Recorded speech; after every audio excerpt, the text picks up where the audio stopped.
may have read, because he was one of the awesome leaders of the industry about 30, 40 years ago, and had taken General Electric to an incredible height and success. So he was like an icon of management and CEO leadership in my time. I was fortunate to be nominated for TLP program in the General Electric, where a 2-year curriculum from Crotonville, which is their training headquarter, uh, uh, trainers and material had flown. So point is, he used to always say that I want General Electric to be nimble elephant. So he used to say General Electric is an elephant, but I want that elephant to be like some of thousand cats. Now, the word startup was not there, but this is essentially what today we say that a startup has, and it should retain that spirit, that agility, that elasticity when it grows. Many times we see, and when we say startup, we will also go through some myths about startup during our discussion. One of the myth is it's a small company. It is not essentially a small company. Usually, startup is small, but that doesn't mean it has to be small. A joint venture in a way is a startup. If you remember Geo, when it came to telecom, it was a startup because it was a new company that entered into a business which did not exist until then. So not necessarily every startup is a small organization, bootstrap, needing funding, started by two people. So Jack Welch used to say that I want elephant to be thousand cats. I mean, these are visionary leaders, and this is exactly what that kind of leadership, which is still entrepreneurial when you are leading a large corporate. That is what separates and distinguishes the spirit of the organization. So I think all our newer generation is far different than us. Every generation, every individual is made of different clay, different circumstances, upbringing. So everybody has good and bad. I'm not saying old generation which I belong to was bad or outdated, but there are distinct strengths and advantages that this generation has. They are born in a state of abundance. They are born with big dreams. They are born in India, which does not accept that it is a third world country. It does not accept that we will remain in the slave mindset that we were ruled.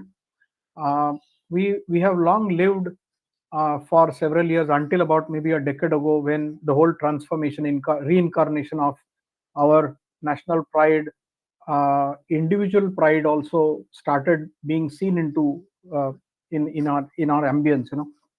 So I think startup is a great thing that has happened to us. I'm not, again, please don't attach any politics, any I'm not talking about any government or any other government of this party or that party. The timeline is only for the reference to talk about the movement of India landscape. So in about 10 years, we have seen there is a tremendous uplift in the overall uh, uh, startup ecosystem, the mindset, like I said. Before we get into more, I won't say serious, but more focused discussion, I just thought let's start it on a lighter note. It's Saturday evening, all of us in kind of a weekend mood. So let's loosen up ourselves. Let's sing and listen to some songs on a startup.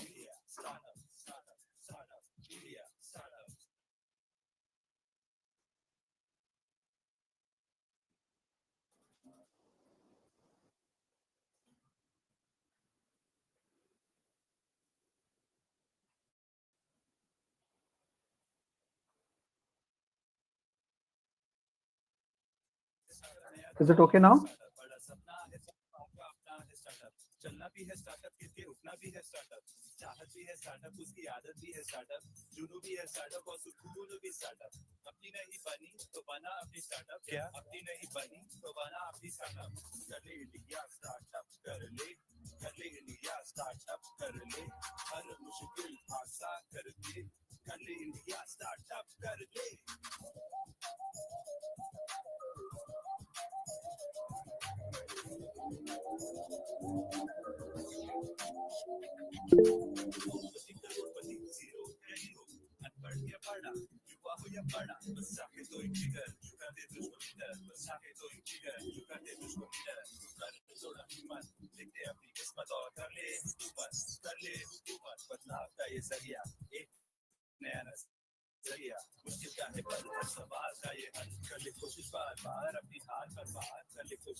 Wow. So allow me to stop sharing screen for a minute. I am tempted to talk to all of you.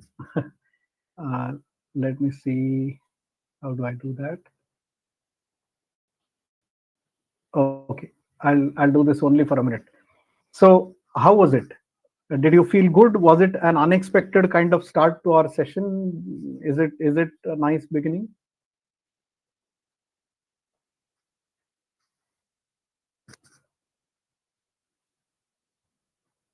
I think possibly we have not kept the audio on, so I think we will read messages in the chat. Yeah, thank you very much.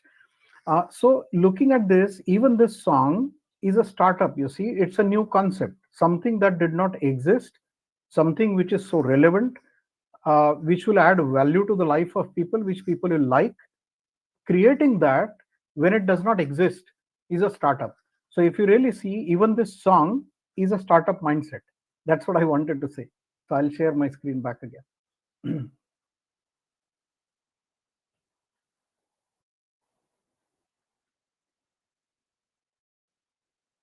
Do you see the screen now? Sorry. Yeah. Yes. So coming back to our main topic, we have a projected 2.5 or almost 2.6 times increase in the number of startups by 2030, with close to about 100,000 startups. Those are already registered, and that's a big number. India today ranks third among the top vibrant startup globally, and that's a remarkable achievement. It speaks about what is the kind of enthusiasm and the vibrance in our business environment, and the youth who wants to become entrepreneurs now. The forecasted increase to over 260,000 startups by 2013 is a testimony to the landscape. The surge in startup is driven by, obviously all of us know, technological development, thriving digital ecosystem, the digital boom, large young population. India has the largest young population, and we spoke about what's different in the young population, which is driving this, fueling this change. The changing mindset of youth, as we spoke about. So factors driving growth. Sorry, this slide becomes a little smaller to read because of the display. Government initiatives, obviously, we know there is Startup India, Digital India, Make in India programs that offer infrastructure support, tax benefit. There is more transparency. There is more hand holding. You also have more venture capital funding available now. There is a better environment of incubation centers, co-working spaces, the seed funding mechanisms. The next is, like we said, the access to capital. Investments in the Indian startups have reached new heights. We will see some data as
equalizer. Like we said, all the infrastructure is now penetrating there.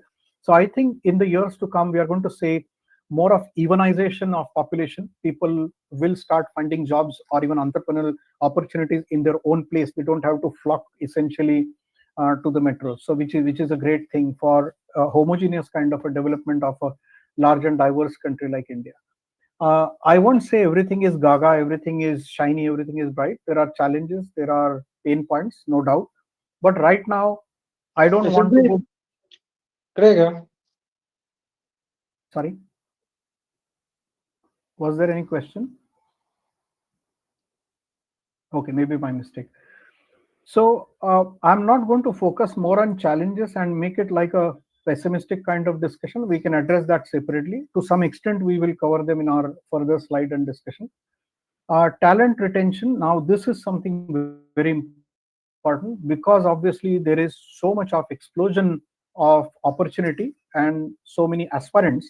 There is a tremendous amount of competition. Even if we are saying talent pool is very large, there is a tremendous amount of competition within all the employers to retain, poach, snatch away the good talent. So this is something that all the startups and all the corporate executives need to remember. They will have to come up with better strategies for talent retention.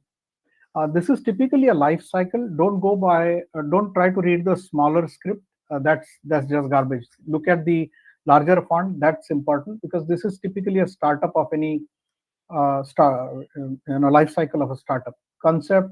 Then you socialize in your close circle, friends. You try and find co-founders.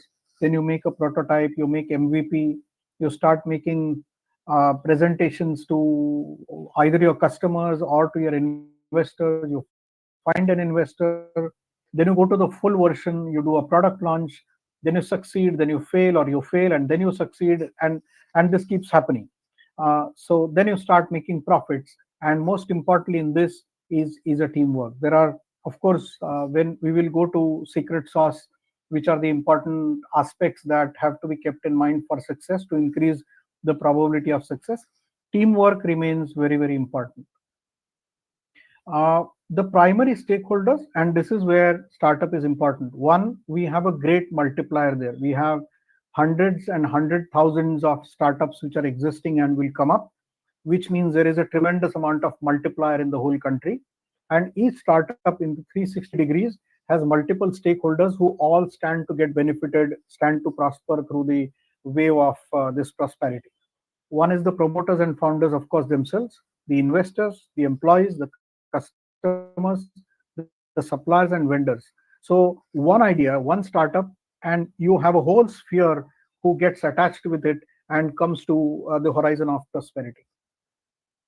Number of startups becoming unicorns. This is again official site from Government of India. It's a screenshot.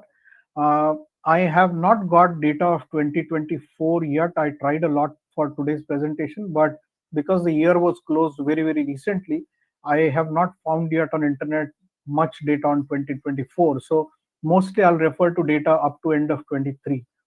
Number of unicorns, as you can see, up to 2018, 19, 20, it was almost flat. It was 8, 7, 12, and then you see 21, it was 45. And these are unicorns. These are not just startups. And that's when it changed. So if you really remember, from 2021, 2022, that's when the whole thing has become so vibrant, so energy filled. Now, this is again an illustration from one of the government side, just to give a sight to everybody that how much clarity has been brought in, how many initiatives. You look at how is the funding done. There is a funding assistance. The schemes and policies are there on the website. The procedures, how is the market to be accessed, what are the various initiatives, which events. They also organize matchmaking events, as we call shark tanks nowadays. So government is doing all that possible, and they have brought transparency, and they are trying to make things easier. Nonetheless, as I said, things definitely, there are pockets where things need to improve. There is still a lot of red tape, bureaucracy, the regulatory issues. It is still there, but things are moving in right direction, which is a good news. This is again a screenshot from the same site, just to give you a glimpse of how much information and how much initiative is being taken. There is hand holding on legal support, IPR, exit process, funding incentives, incubation, whole lot of things. So when government is going so much out of the way, or I won't say out of the way, they are doing their job, but they are doing with so much thought, with so much initiative. This is definitely going to kind of doubly fuel the enthusiasm that is there in our generation of entrepreneurs. The top picture here is just to give you various things. Those are related to any business or any entrepreneurship, venture activity, investor, funding, money, capital. So amidst all this, sometimes we need to understand what really is a startup. Like I said, there are some myths, there are some stereotypes. So it makes sense for all of us. What is entrepreneurship? What is a startup? If I'm working for a company, I'm not I have not started my own business. Am I still an entrepreneur? What type of entrepreneur? Do I have space to have a mindset of an entrepreneur, or should I not? We will try and come to that also. What are the characteristics of an entrepreneur and which are the types? Again, within 40 minutes, I don't know how much we can cover in terms of width or depth, but we will try and cover, at least we'll try and touch most of the topics. And then beyond this, obviously, we will be accessible to each other for deeper conversation and further interaction. This is again at the top, a similar picture. These are various traits, various actors, those interact, those support, and play in the play field. So entrepreneurship means, we'll try to understand how we define it: undertaking a business activity of which the outcome is not fixed. Now, this I have written in red font for a reason. It is very important. The outcome is not fixed. And this is where an entrepreneur is different in his mindset. He is willing to take that risk. He is willing to put in his time. He is willing to put in his youth and maybe money when the outcome is not fixed. And we all know the law of nature is, the law of commerce is, higher the risk, higher the return. Now, blessing is, thanks that we have analytics tools today, we have technology today with which you can create scenarios, you can get a lot of answers, you can remove a lot of subjectivity and narrow down the risk. So possibly 20 years back, for a startup, the red font part, the outcome being not fixed, was a much bigger risk. Today you can play a lot of iterations, you can apply a lot of algos, you can play with a lot of data, simulate scenarios, and arrive at various answers with which the risk is minimized to a great extent. But the risk still remains because the outcome is not fixed. We will come to what is the perishability of startups, what are the reasons of it, how many startups actually do not survive and at which stage and why, etc. So this is very important to understand. Now we will come to internal entrepreneurship. Now this is some word that may not be heard by many times, and this is where I think entrepreneurship can come into the life of all of us. I am an employee. Many of us in any society, majority of the people are employees, and few are entrepreneurs. So does it mean that we can never be entrepreneur? We can be. Internal entrepreneurship refers to an individual's entrepreneurial behavior at the service of someone else, which means your own function. You can definitely drive with the mindset of an entrepreneur. You may not be driving your whole business, but you can definitely apply thinking, agility, customer centricity, all these things like an entrepreneur in your own possible limited way, in your own scope, within your organization, even if you are an employee. External entrepreneurship means acting as an entrepreneur, establishing a company and running a business, like all of us know. So an entrepreneur has essentially an idea. Now this is very important. For any entrepreneur or any startup to succeed, the idea must be really good and strongly validated. That's a fundamental first basic step. That doesn't mean nothing else is required, but this is a starting thing. If the idea or the ideation or the validation or a reconfirmation is not done well, there is a high probability that business will not succeed. So there has to be a very good idea. Entrepreneur has a dream. Many times it is said that there is a very thin line of differentiation between an insane or a madman and a visionary person who has kind of mad passion in his dream. All the entrepreneurs are having mad passion in their dream, and they have a tremendous belief in that. They have a story. Every entrepreneur has a story, and they have a strong belief in that story. They will be passionate storytellers in his own story, which is stitched with all the above. So their story will be stitched with their idea, with their dream, and their belief. That is how they are storytellers, and they sell the dreams to their stakeholders, including investors.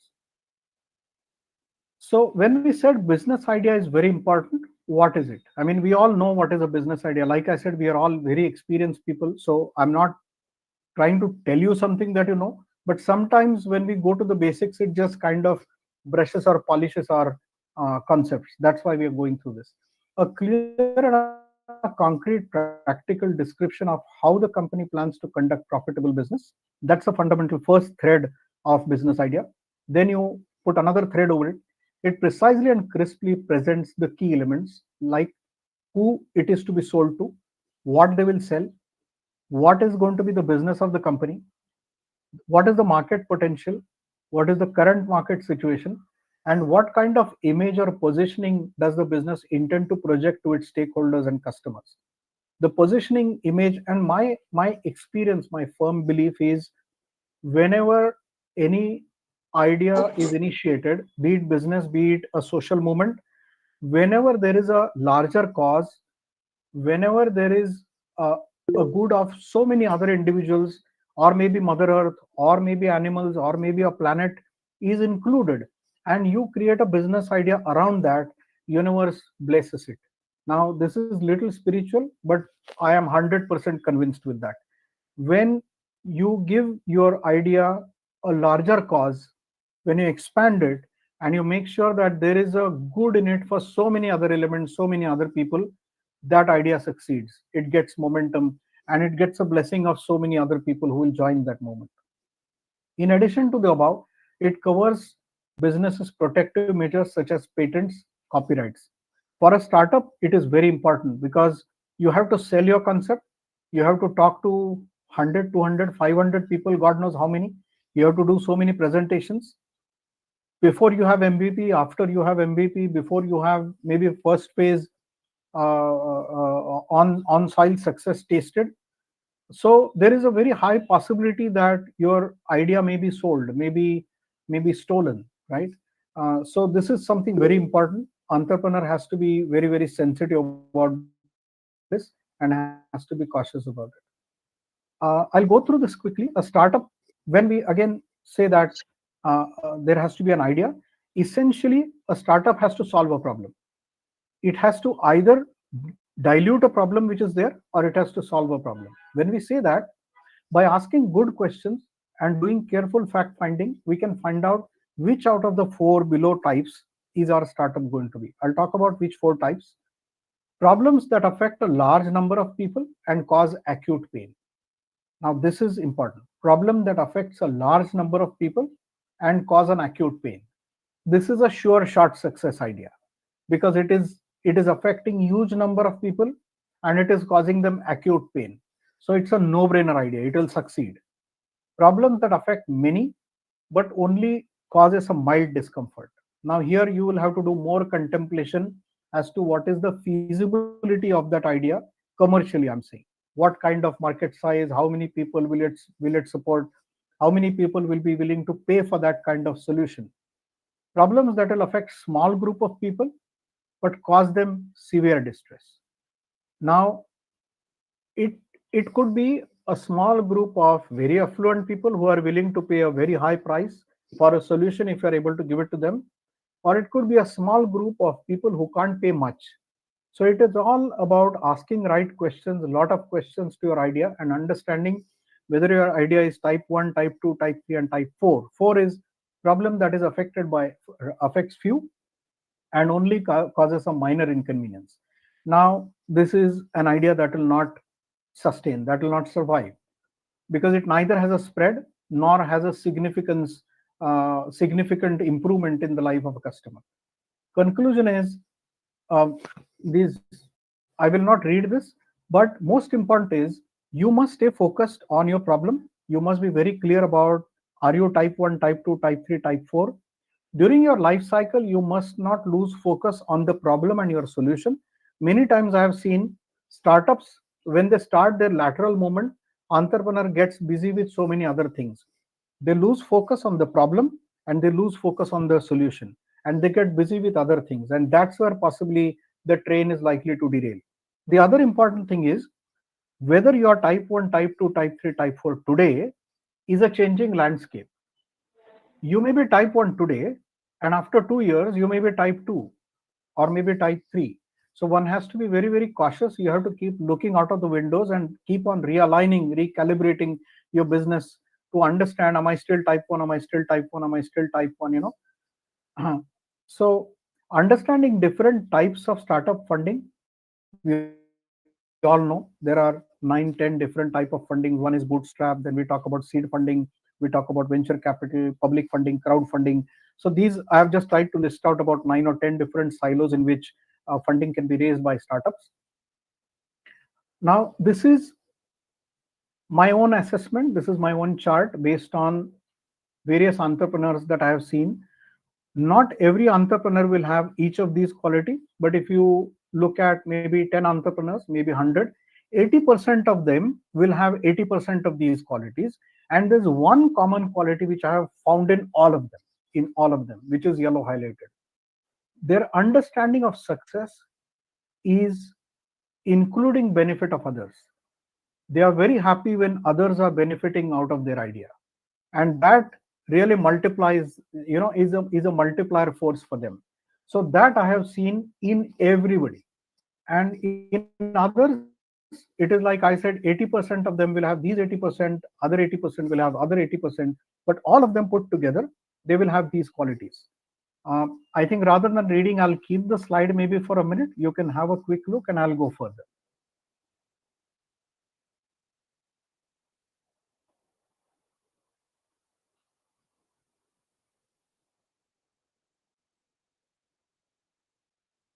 Ava, does it make sense? Others won't speak, and I'm not able to see the screen, so I need some feedback No, for. absolutely, absolutely. We are all with you.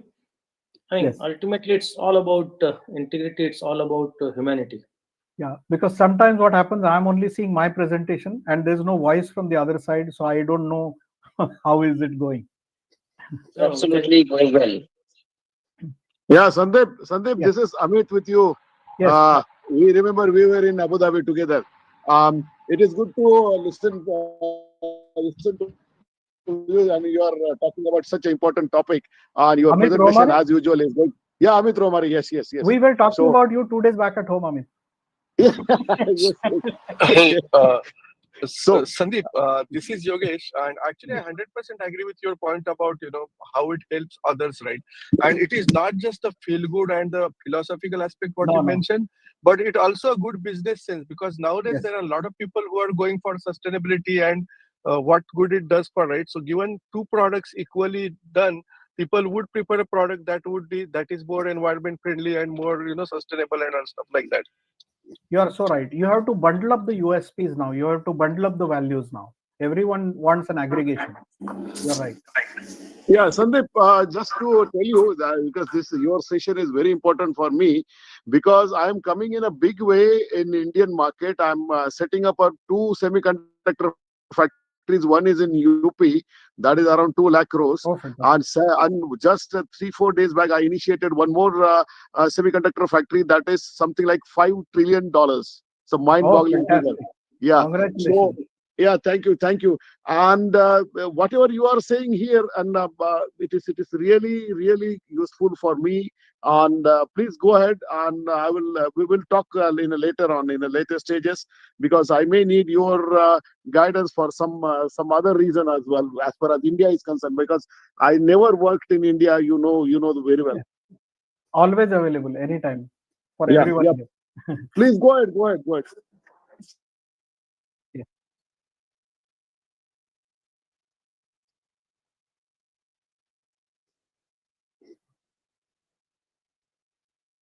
Yes, absolutely. yes. Sir, actually, we are into different fields. things like oil and gas. We are into agriculture also. We are into the semiconductor also. And the whole the working director means the whole I'm leading from the front at the moment, and I don't want me to go wrong at any momentum. So definitely it is a very good guidance from Mr. Sandeep, who is my personal friend as well. So it is really, Sandeep, I need your help, and really kudos to you that you are taking such a good topic and such a well organized presentation. Thank you, Sandeep. Thank you so much. Always available, Amit, for you and for everyone here. Always. Yeah, yeah. Please go ahead. Yes, So Sandeep sir, I have a definitely, question, if you don't mind. yes, So, of course. so you mentioned the four types of ideas, right? There is an idea which is like dire need of the society, and so on and so forth.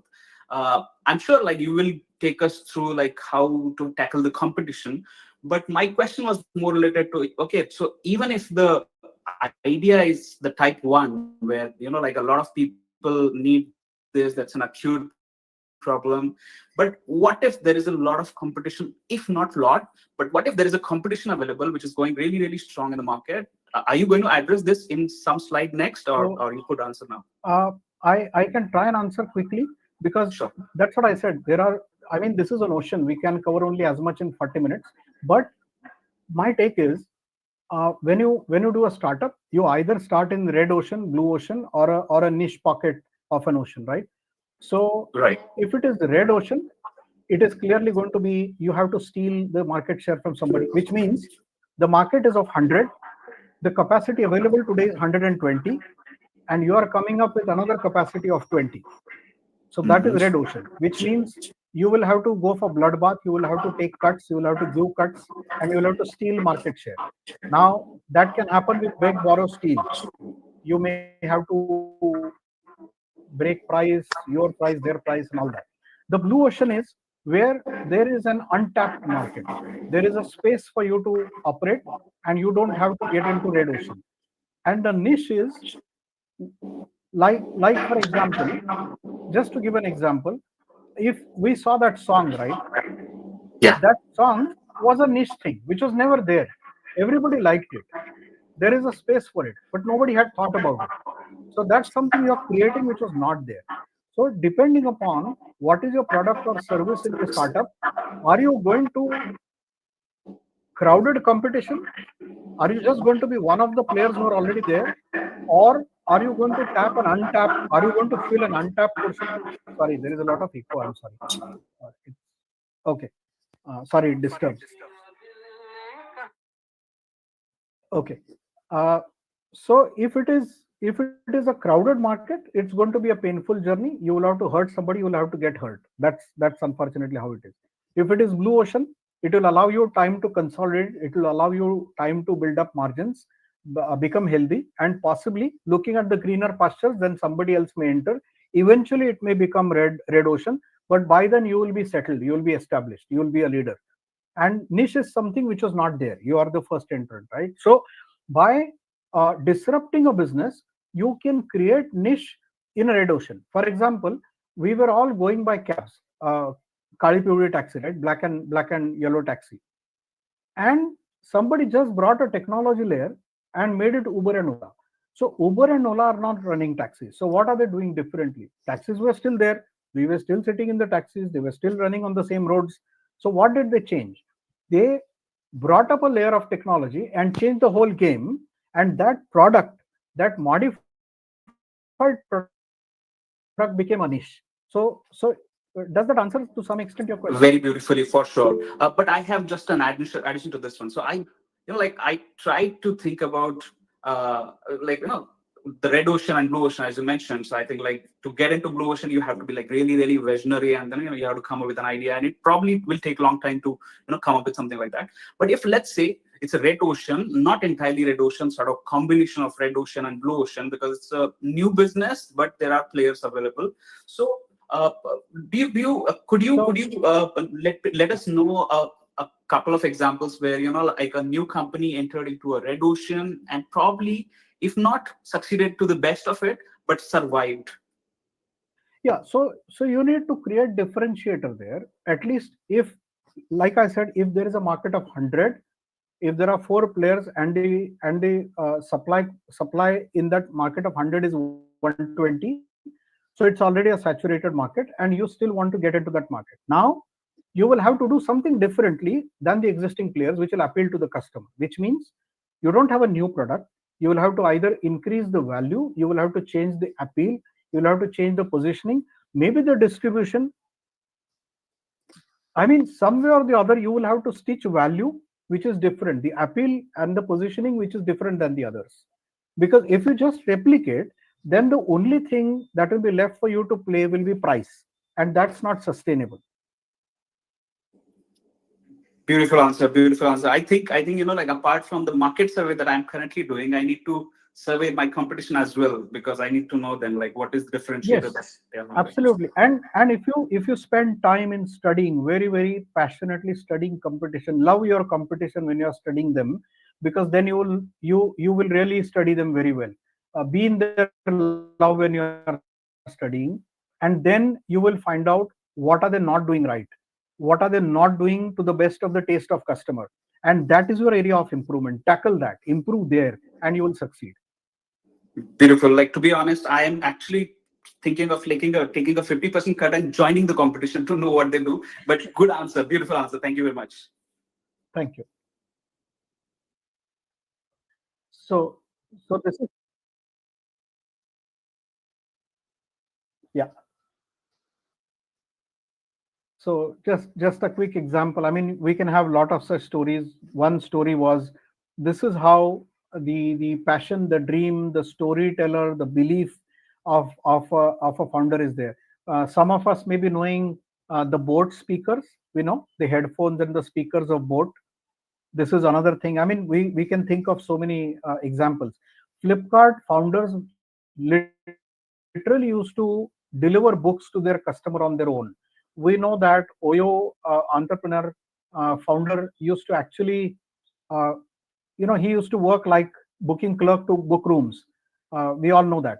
uh, how many of you may have heard when the promoter of boat speakers wanted to put his brand in the market, and he used to go with his supplies, request those small shops in Delhi to also keep along with other speakers, his own speakers. They would refuse, saying that what is boat, nobody wants boat, we don't know boat. And then what he did, he sent his friends and family in the market asking for boat. So all of a sudden, these guys, until yesterday, they were turning him down, saying that no, I don't want your items. Nobody wants boat. Nobody knows boat. Suddenly, had guys in the market coming and asking, "Do you have boat speakers? Do you have boat speakers?" And these guys then started calling him back, saying that, "Oh, there is a demand. Please give me." So so these are some interesting examples of founders and their great story. This is how from 2010 to 25, possibly the phase change that India has seen in the startup ecosystem. By 2010, we started evolving. 10 to 15, there was a rise of e-commerce. We got unicorns like Flipkart, Snapdeals. That's when a tremendous valuation we have seen of WhatsApp.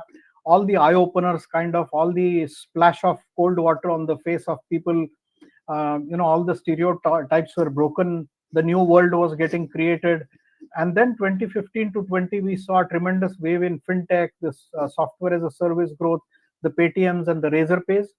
By 20 to till today, the sustainability aspect came onto the horizon. The Ola Electric, Lenskart, some of these examples. And today, we stand, like we said in the beginning of our session, we are the third largest startup hub with 100 plus unicorns in the world. I mean, imagine for a country as large and as diverse, with our own problems of diversity in India, with illiteracy, with unequal distribution of wealth, poor infrastructure. If a country like us in 15 years comes from where we were in 2010 to where we are now, is incredible.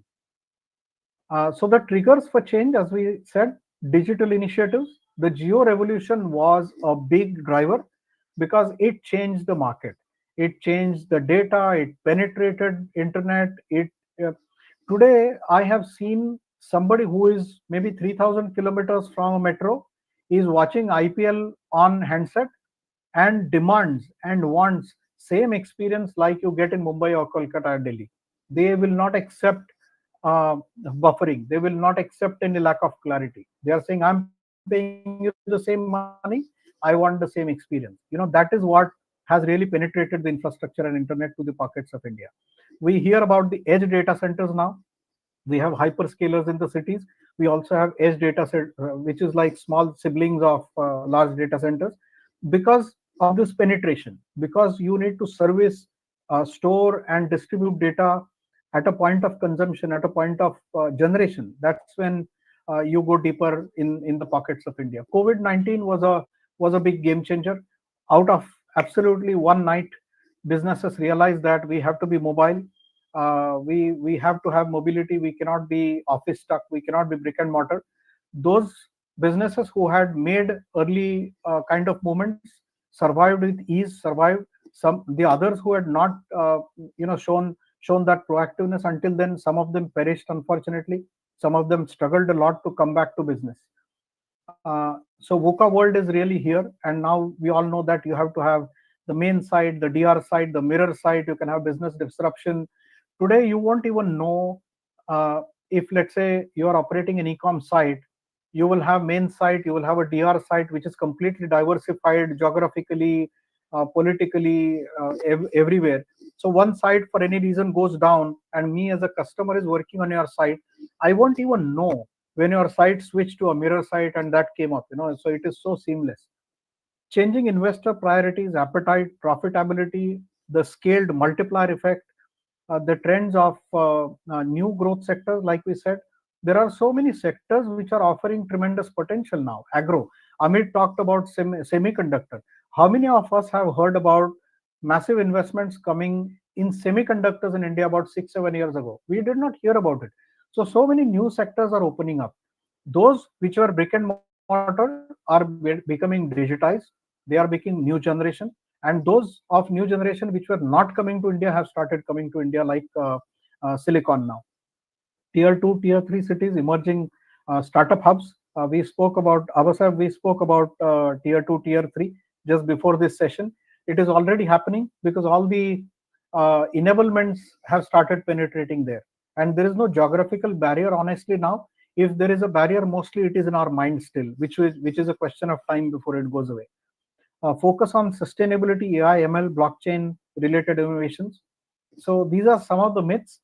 I think we also must not feel all gaga ga. Startups is not an easy game. They perish.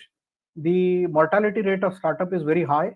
There are certain specific reasons and tenure during which these fail. So there's a lot of analysis study available, fortunately, today. We must study that so that we can avoid what has not worked for others, and we don't fall into the same pit again. So there's a lot of information available. I don't think we have time enough to read through, but I'm more than happy to share this presentation later so you can read it. These are some of the typical reasons why startups fail. I'll go back to a previous slide, where again on the left hand side you see the percentage of failures and the reasons of failure, right? So this is about failure. So why I'm bringing is not because I want to be pessimistic, but also we should not be euphorically optimistic thinking that it is all sunshine. No, it is not. You must get your act together. You must have a right model. You must make sure that financial discipline is there, your marketing plan is there, your MVP is there. You take right sequential steps. It's not that the money is coming on for pickings on tree. You just initiate a startup, and in India startup works. No, it's not like that.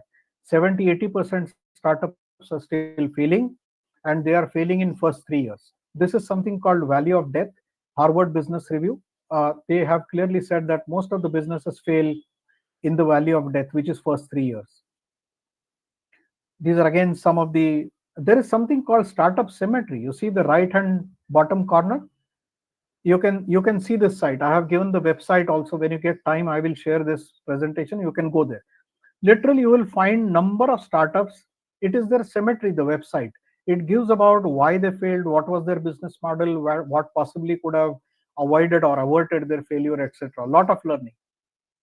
The secret sauce, MIT says data, data, data, data, and analytics.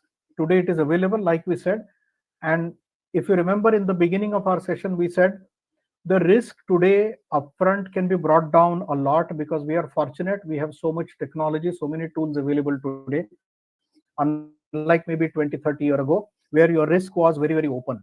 So if you don't use data and analytics today and take open risk, then it is a full start. So MIT says data, data, data, data, data. That's one of the ingredient of secret sauce. Pankaj, sorry, sir. Pankaj, can you just see who's sharing the screen? Sorry, sir. I'm only seeing. Sorry, I'm only seeing my screen. I'm sorry, sir.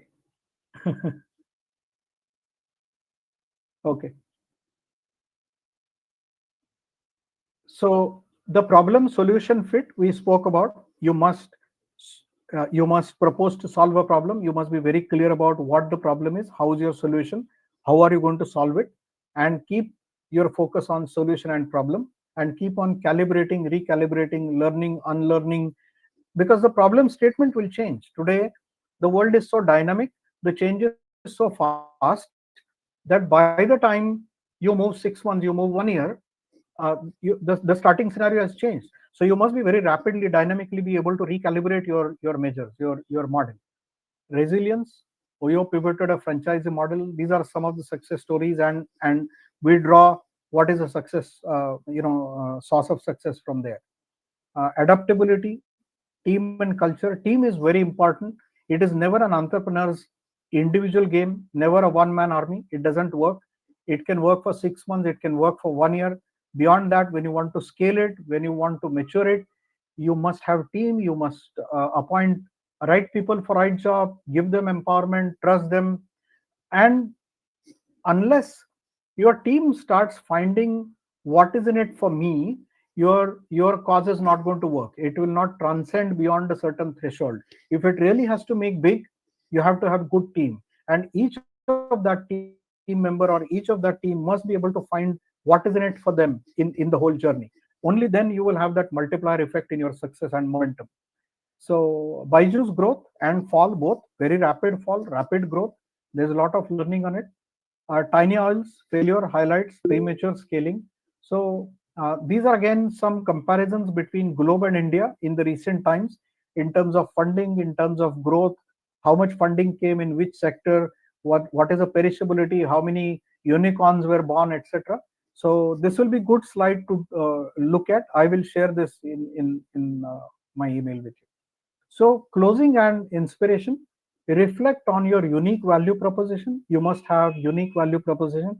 Sir, I could not see your name when we were talking about red ocean, blue ocean. It brings me back to that discussion. You have to have unique value proposition. Even if you are addressing the market which is already addressed, you must create a differentiator. You must stand somewhere distinguished.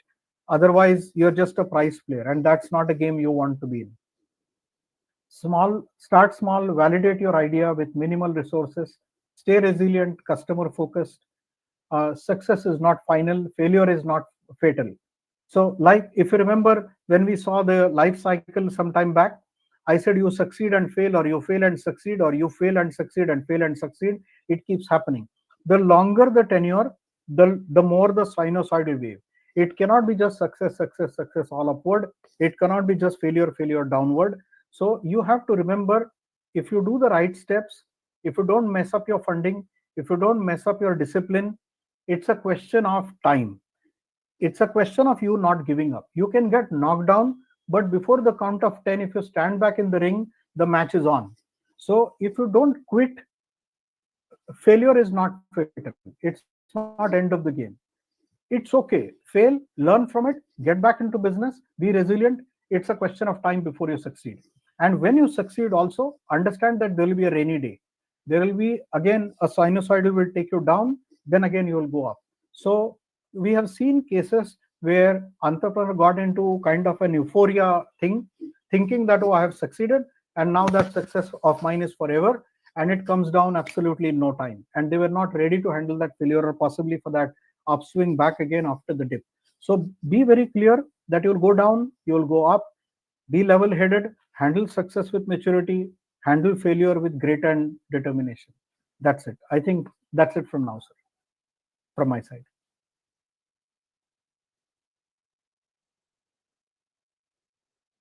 I hope I remained in our time, sir.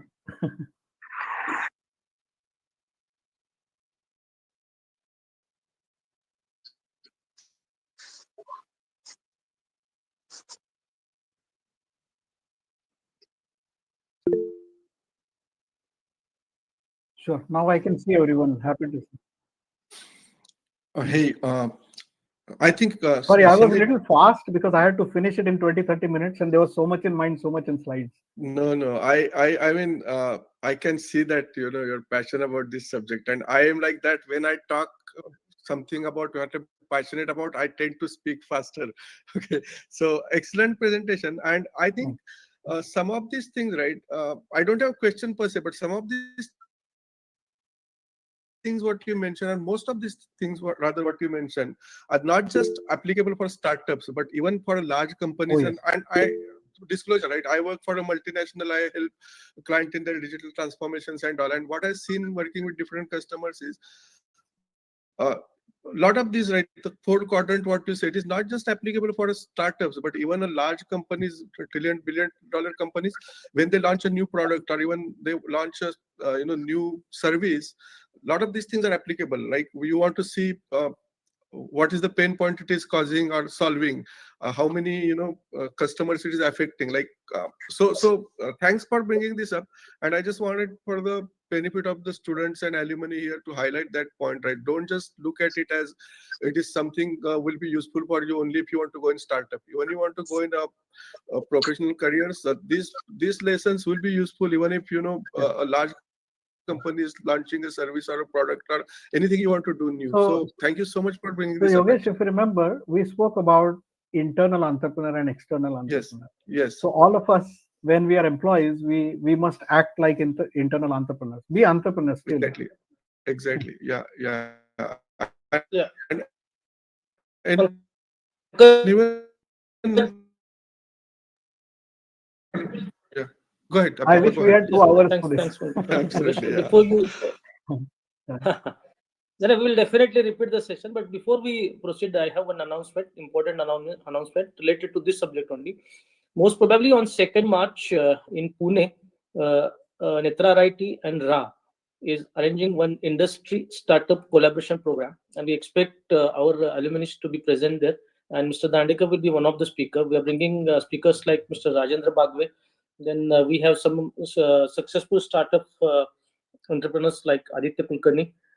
Then we have Mr. Sarnobat, who's doing something really new on startups, saying how frame works. So most probably we'll do it on 2nd March. Thank you. Pankaj, over to you.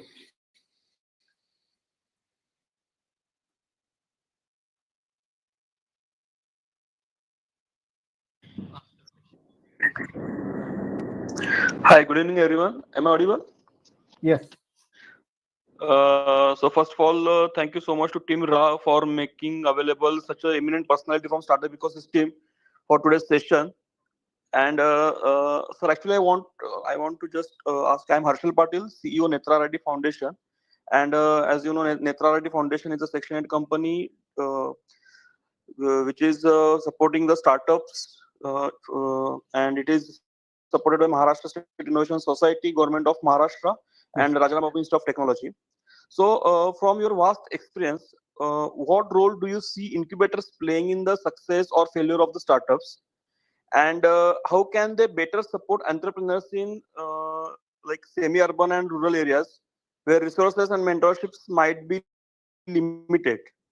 And second question is, what strategies can institutions like RIT adopt to make incubators more impactful and sustainable? So can you please share your Yeah. I think, thoughts? yes. Two, three things. I think incubators must uh, become responsible partners. They have to take onus on them. This is not business for them. I mean, yes, everything is business. They want to make some money, but they have to understand that it is their primary responsibility to provide opportunity for startups to succeed. They are, in a way, in a noble business. I will use example of, let's say, a doctor. Doctor also has to make living, but doctor is not supposed to make incredible amount of profits. It is a noble profession. Similarly, a teacher, a professor has to make a living. He has to earn, he or she, but they are not supposed to uh, kill the spirit of learning in the student by bleeding them. So, in my opinion, incubator operators have this responsibility to take onus on them that they are in that business to help and kind of enhance the opportunity, enhance the energy of entrepreneurs. Second thing is, if that has answered part one of your question, uh, whether it is in terms of providing the most modern facilities, co-working space, the lab environment, the IT infrastructure, the internet bandwidth connectivity, it doesn't have to be necessarily a profit menu card. I mean, this is my take. And mostly incubators are done by organizations or affluent people who have multiple other businesses. I have not seen anyone who is only operating incubators. They are operating incubators where they have many other activities. So they should definitely not focus on this activity as a profit center. Do you agree with me, sir, on point one? Yes, sir. Yes. The second part is, as far as penetration of that into deeper areas, that is already happening, I think. It's a question of only time for two, three things. One is we have more population than cities in the rural part of India. That population of young generation are no less in their talent, in no less in their hunger to succeed. So they have the fire in the belly. Now, what was a barrier, like we said, was the required infrastructure, and the digital infrastructure and brick and mortar infrastructure both had not enough penetrated in these areas, which is now happening. So once that happens, you have the population who wants to be entrepreneur. They have it in them. They have that fire. They have the hunger, and the facilities are penetrating. So I think it's a question of time. Maybe 2-3 years, you will start seeing that migration happening already. So a couple of points from my side on this particular aspect. Number one, Harshal mentioned about availability of mentors. To be very frank, with technologies available, we can definitely look into that, and that's why this particular initiative, what we are doing right now, is one answer to that. Industry startup collaboration. There are so many people like Sandeep ji from even our alumni who can definitely be mentors, who can teach them through their failures. Number one. Number two, more than brick and mortar, more than bandwidth, more than infrastructure. So what I feel personally is the attitude, and not attitude in sense of technical knowledge and all, but the professionalism. Once you pick up that idea and once you decided to work on that, I think one needs to be a complete professional in sense of responding to people, responding to mentors, responding to their potential clients and joint ventures and whatever it is. There, our rural people are failing miserably. The reason being they are not exposed to the business practices like we all are exposed when we are in Mumbai, Pune, or metro cities, or in a global environment. Because time is the success. Time is the essence of entire business. It's not all about money. How you help somebody to resolve or help or to give them the solution. That attitude needs to be developed like anything. Very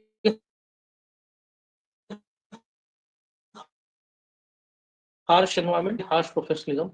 You have to be on your toes. Right. So you are talking about possibly the gap in execution, in maintaining that intensity in the act, right? So which means, if let's say I'm from a rural area, I have an idea, I have hunger, and I also have, let's say, incubation tomorrow. You are saying possibly the next 36 months that I need to show my intensity, show my professionalism, show my diversity of knowledge, which means I'm an engineer, I have a technology idea, but I also need to be able to understand the commercial feasibility of it, how to market it, how to talk to people, how to raise capital, what kind of presentation I have to do. those things I don't have, and I don't show intensity to acquire them. Is that what you're saying, sir? Exactly, exactly. And the same has been endorsed by, I think, what's right now happening at Davos, Hmm. the World Economic Forum. I think what they're talking about, they're talking about human elements and resilience. And what exactly we're telling is resilience. Like you said, I think be cool when your failures are there, control your success, or say maintain to be on ground. Same resilience has to be there in your emotions, in your interactions with them, because people will test you. They will test you very hard. Yeah. And if you fail at that time, because sometimes you don't have habit of listening, Hmm. sometimes you don't have habit of getting feedback from your ultimate say users. You feel like, I think you're talking shit. I think you're not talking my language, and you're Yeah. not understanding the actual users pain areas, like you define type 1, type 2, type 3, type 4. So that's where somewhere the response time, Hmm. turnaround time, is something is lacking. Yeah. So I think it is maturity cycle, and to accelerate that maturity cycle, see, one is we can leave it to nature and let that cycle be natural. It will take its own time, but we can't allow that much, which means we can't allow these people to improve in another 100 years. We have to make sure that they improve in next 5 years. So for you to accelerate that progress, you will have to accelerate coaching, which means you will have to generate more coaches. You will have to take the water to the horse, because horse is there. You can't bring the horse here. You have to take the water to the horse. So possibly we have to engineer a reverse model where we take things to them and start bringing that change in them in their own place. Well said, sir. Well said. Let's move to next question. Over to you, Uh, Pankaj.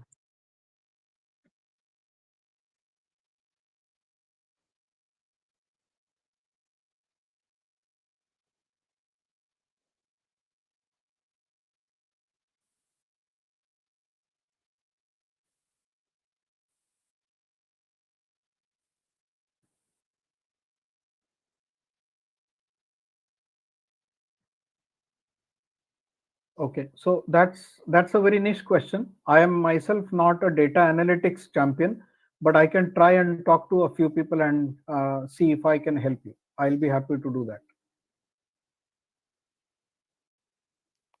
Excuse me, sir. Yes, good evening, sir. Actually, I wanted to ask that what should motivate an entrepreneur except making profit or money, according to your experience? Sir, I very elaborately said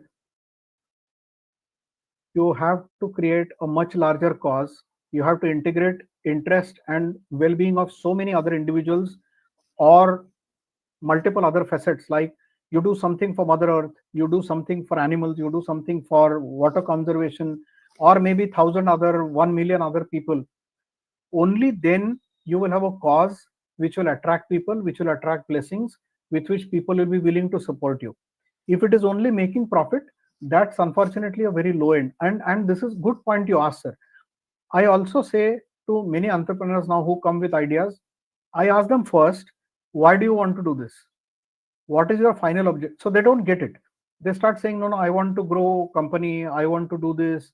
uh, so I say, but why, but why? So when I 6 7 8 9 times ask why again below the why, then they come to the last question. I say, what is your reason for thinking of doing it? Then they say, I want to earn lot of money in minimum time or less time. I said, sorry, then I'm not going to help you. This is a very very narrow, very shallow reason for an entrepreneur to start business. Making a lot of money is good, prosperity is good, I'm not against that, but that must be a byproduct. You cannot start business only thinking that I want to make a lot of money. That's a very very low kind of surface to scratch for a big journey like that. Yes, sir. Actually, you're saying about value creation, right? Yes, yes, Okay, thank you, sir. because value creation will bring a lot of good of so many other people around it. Yes, thank you, sir.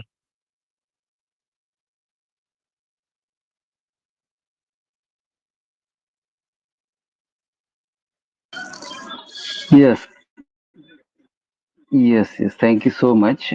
Basically, I'm a former professor. I was there at RIT, Okay, sir. and currently I'm with SNDT Women's University, holding a charge as the Dean Faculty of Science and Technology.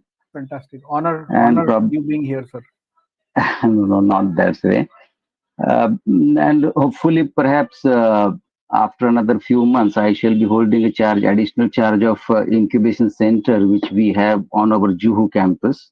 Fantastic, sir. And my question here is that, and already Mr. Harshal Patil has asked the question. Same question I would be repeating, in the sense that, according to you, how these incubation centers in university campuses can, can be taken to the next level? Because all we are academic people, academicians, Yeah. and then government of India, government of Maharashtra has given lot of funds to even my incubation center has got around a funding of 10 CR or so, what I learned. So what kind of a ecosystem, I should think of in order to make this incubation center very successful? It is a Section 8 company, of course. So if you can throw Sure, some light, perhaps it will help me. sure.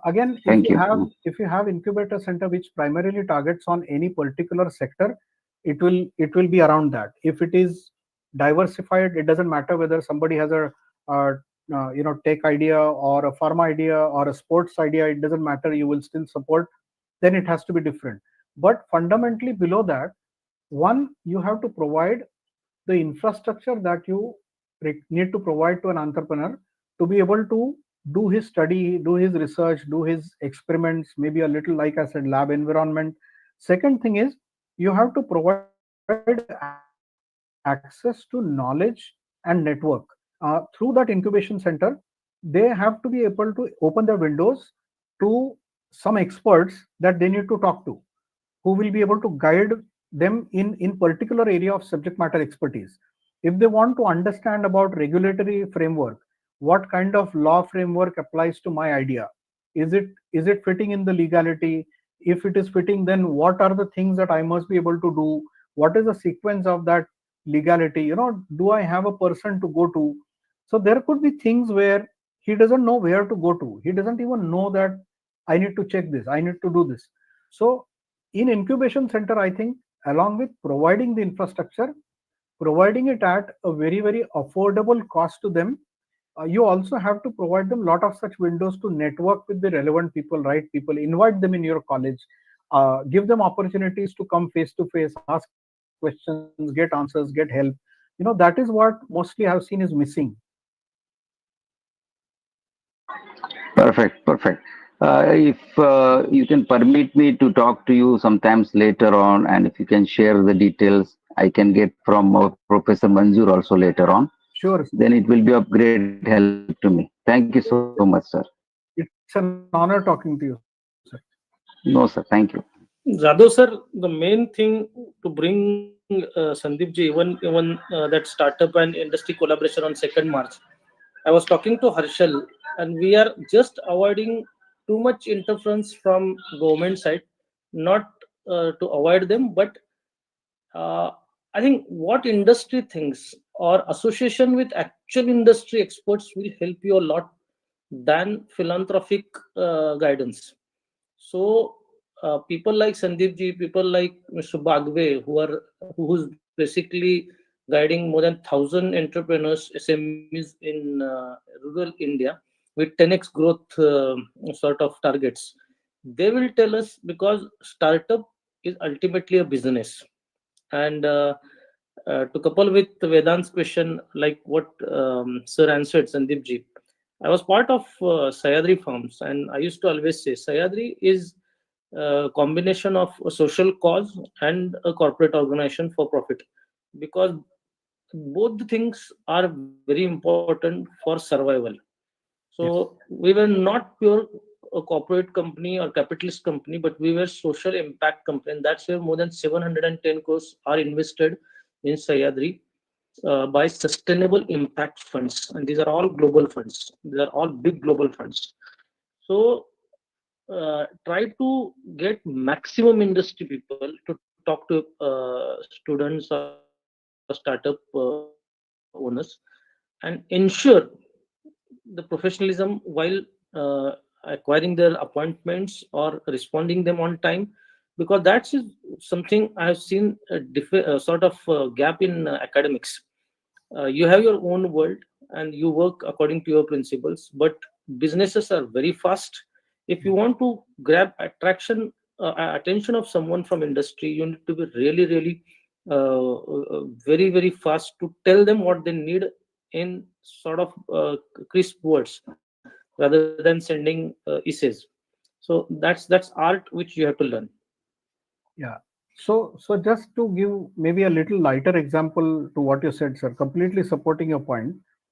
Uh, once Ricky Ponting in India had said when they were struggling with turning pitches, and it is easier said than done. It needs lot of effort and courage to say this and do it.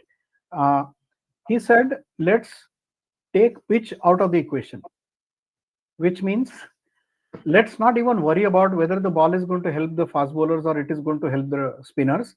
Let's get the pitch out of the equation. So it is a very difficult thing to say, sir, because the whole thing was about the pitch. They were losing, they were not able to play because of the pitch. And he said, let's take pitch out of the equation. And that changed their mindset. They conquered the spin, and they started winning the matches. So if we focus on freebies, if we focus on incentives, and just think that they are going to sail us through, that is my boat to go across the sea, they are just going to help you a little bit here and there. They are nice to have, they are some support to have, but you cannot bank on them. You cannot spend too much energy, too much effort around them, and then just think that one small boat is going to take you across the sea. No, it is not going to take. It is just a live boat. You have to have your own boat. You will have to swim if you don't have a boat. It's just a help. So, but you're right, sir. I have seen some entrepreneurs giving too much focus on subsidy and government helps and just wasting too much time on it.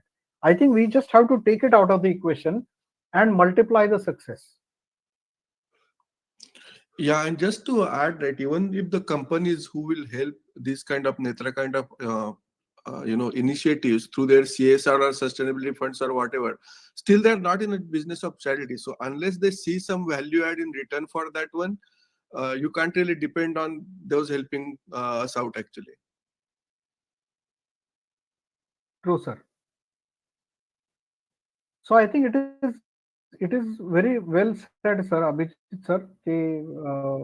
We should not bank and count too much on these things.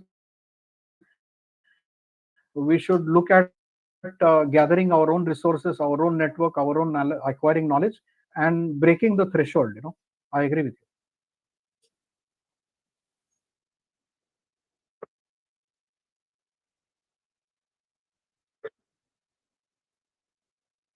Sure, sir. I have all the time. No problem. Thank you. I also have all the time. I was the first one to raise the hand though, but it's okay. So let me introduce myself a little bit quickly. So my name is Abhijit Patil.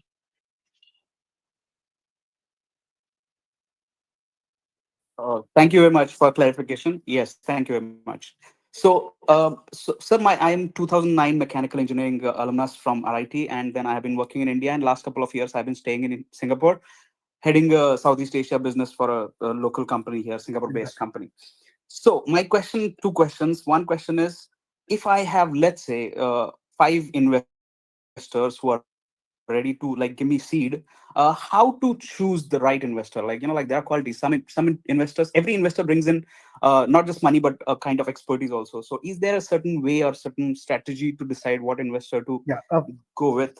you're right, sir. Very, very. I mean, there is no straight answer to this. There is no quick answer to this. This is a matter of due diligence. This is a matter of deep evaluation. But few quick indicators. One, look at their trail. Look at their history. Look at whether there is a cultural fit. Have they walked the talk? Do they have too many join and leave kind of cases behind them in the history? Is the source of money clean? Do you see a trace and trail of that money? Is the source of money clean? These are few quick things to possibly decide. Understood. And just one last question: how to take your services? Like if you advisor. Because my name is little funnily, Abhijit ji has given the Yeah, link just now posted. on chat. Okay, thank you, So, Abhijit sir. yeah, Thank you. my spelling of name is a little funny Oh yeah, on LinkedIn. too many So A's, sorry about that. and too many R's. So, yeah, thanks. But Abhijit, on lighter note, to answer your question, the guy whosoever asks you for minimum share, but more than that, like Good point. like sir said, see, I have seen people not reading the contracts. I Yeah. think you've been in Singapore, I'm sure you will be habitual of reading the legal contracts. But when I was interacting and mentoring some of the startups, I saw their complete, you can say, Intention of they're not, eating it out. They want to eat it out. they're not at all reading it. They're just happy that somebody is interested in that, because intentions are also important by the investors. And naturally, one thing we should know is that they are there for making Yeah. profit. They will definitely have lock-in period. They will definitely want returns Which is very high, okay, as long which is as obvious, you and yeah, and which you has should to not be be there. dolphin and they shark. That's it.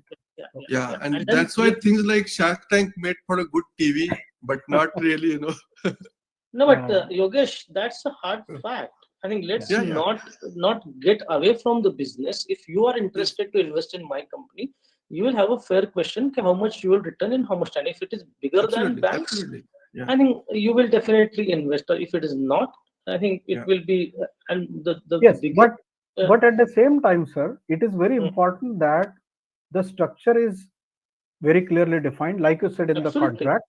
Yeah. Second is, when the structure is clearly defined, it should clearly not look like you are going to load the camel so much that the camel will sit. Yeah. yeah, Absolutely. Now, more than that, sir, they are good critics for your business because they yeah, know yeah, how it will work.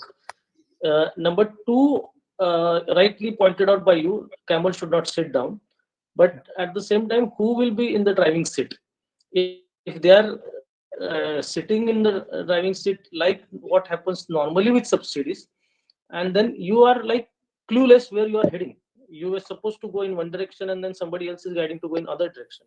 So one need to be very very vigilant while taking that decision, and then take call that yes, I should work with this. And the Right. another And problem, sir, you talked about, and I will extend it for a couple of minutes, unicorns, because unhealthy sort of investments on some of the dark horses has really created big problem, and hype, creating hype, and yes, then that bubble gets busted correct. in couple of years.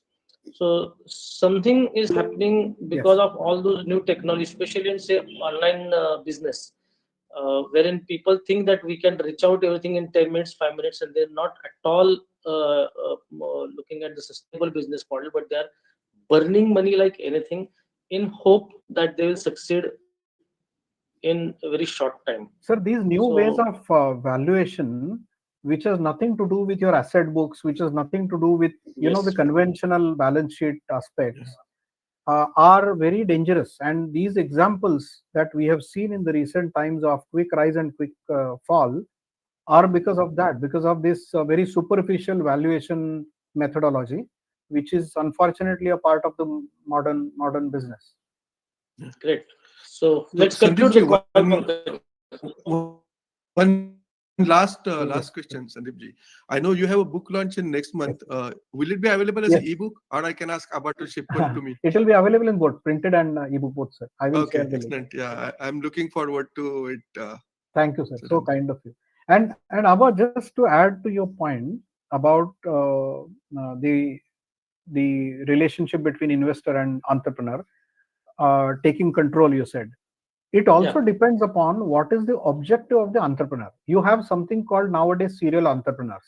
yeah, They have no love, no passion about the company.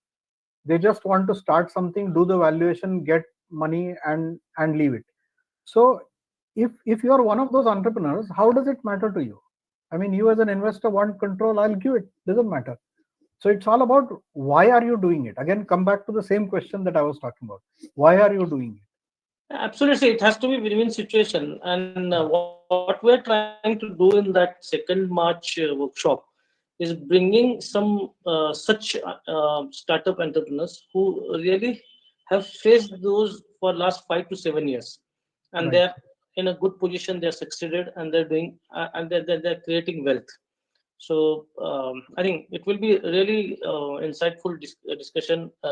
We are just framing the panels, panelists, and speakers. So I'm sure you will be there on 2nd of March. Sure, sir. It will be an honor. I'm writing it down now. Yeah, yeah. Over to you, Pankaj. Thank you, everyone. Thank you so much. It's Thank been you. an honor being here. Thank you so much. Thanks. Thank you, Sandeep. Thank you. Thank you, Amit. Amit, call. Sorry. Yeah, sorry. Go ahead.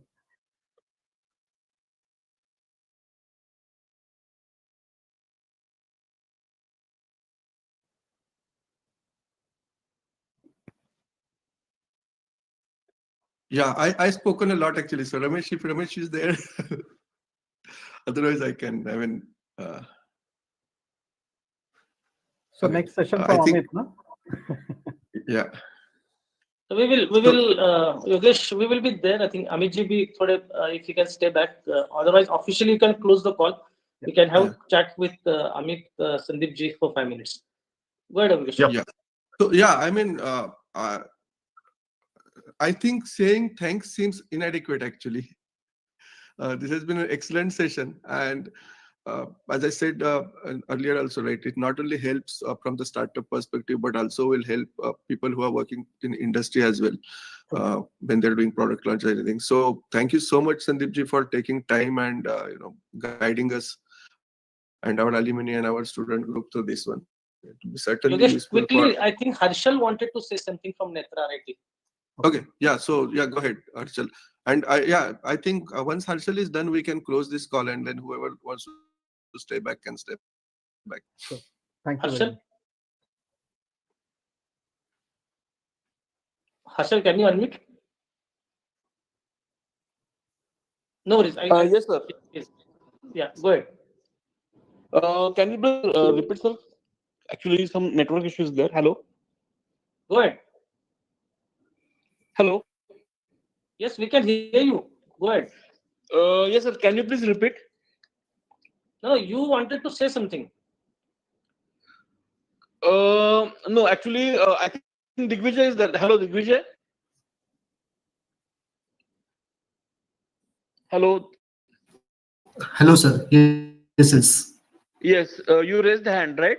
Actually, sir, this is by mistake. Okay. Okay, no Actually, worries. So Abba, then on behalf of the Pankaj, Karate we Foundation, can close Digvijay has raised the the hand. session then. Yes. Yeah, Good. thanks everyone for attending, and thanks. Yes. So Sandeep ji, this was surprise for me that you know Amit, and he's our proud alumni. Amit is very old, very dear friend. We go back in such a lovely relationship. Yes, Oh, yes. yeah, I think recently we found him, and